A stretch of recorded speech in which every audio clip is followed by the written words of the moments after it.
The idea that sounds absurd. It sounds like a joke, a punchline, a meme, a late-night headline meant to go viral. Why would the United States want to buy Greenland? A frozen island, few people, no major cities, no Silicon Valley, no Wall Street, and yet this idea has surfaced repeatedly, not once, not twice, but across decades of U.S. strategy. So here's the real mystery. Why does the world's most powerful country keep coming back to one massive, icy island?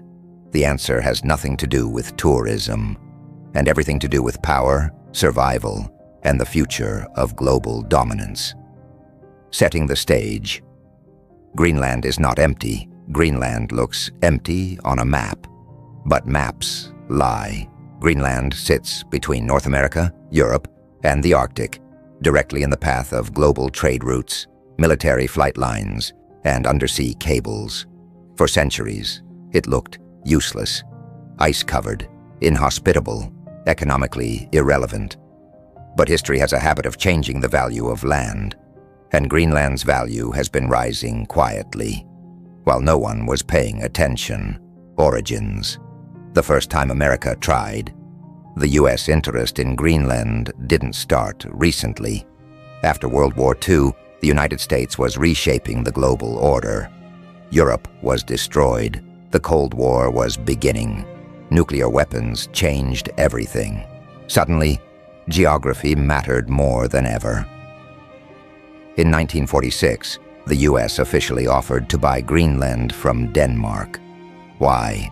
Because Greenland was no longer a frozen island. It was a strategic shield. The shortest path for Soviet missiles to reach the U.S. passed straight over the Arctic. Greenland became an early warning platform, a place to see an attack before it happened. The offer was rejected, but the interest never disappeared. The rise. From ice to infrastructure. Over the following decades, the U.S. quietly built military infrastructure in Greenland. Air bases, radar systems, surveillance installations. One of them, Thule Air Base, became one of the most important U.S. military installations on Earth. Why? Because control of the Arctic meant control of early detection, and early detection meant survival. But military power was only the beginning. Something bigger was coming. The turning point. Climate changes everything. For most of modern history, Greenland's ice was a barrier. Now it's disappearing, and that changes everything. As ice melts, new shipping routes open. Access to minerals becomes possible. Energy reserves become reachable. Greenland isn't just land anymore, it's potential.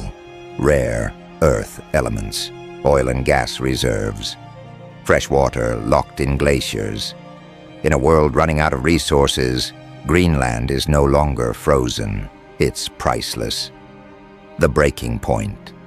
China enters the Arctic. Here's where the story escalates. China, thousands of miles away, started showing interest in Greenland.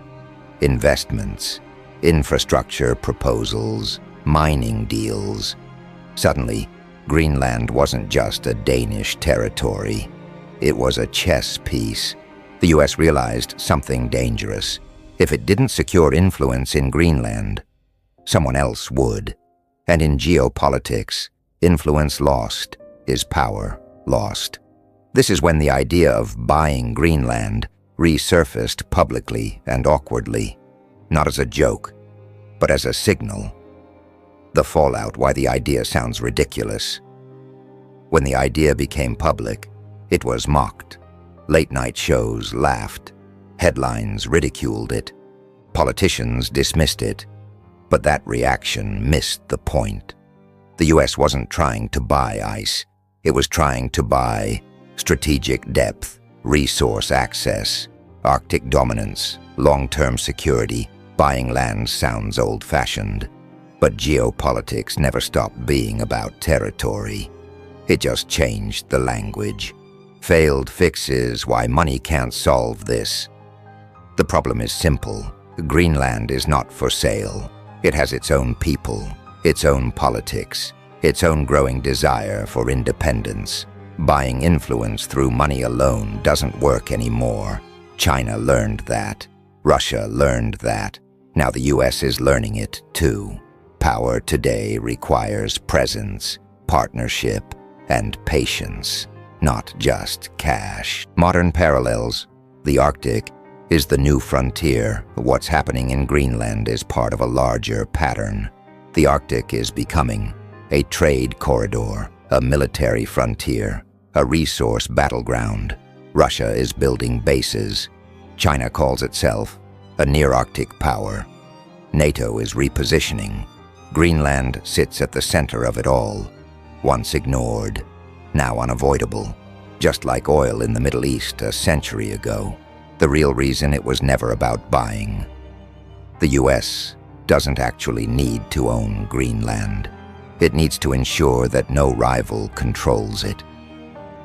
Buying was a blunt way of saying something deeper. We can't afford to lose this place, and that statement reveals more fear than arrogance. 3.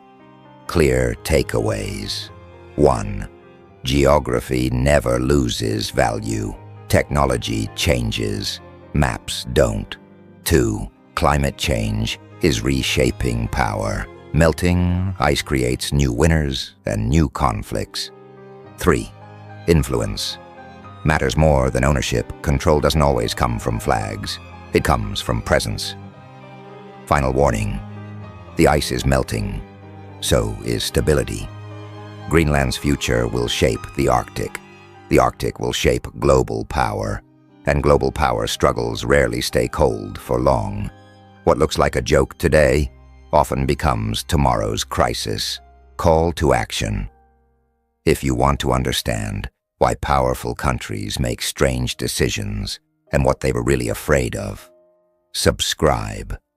Because the most important stories shaping the future are usually hidden behind headlines that sound ridiculous.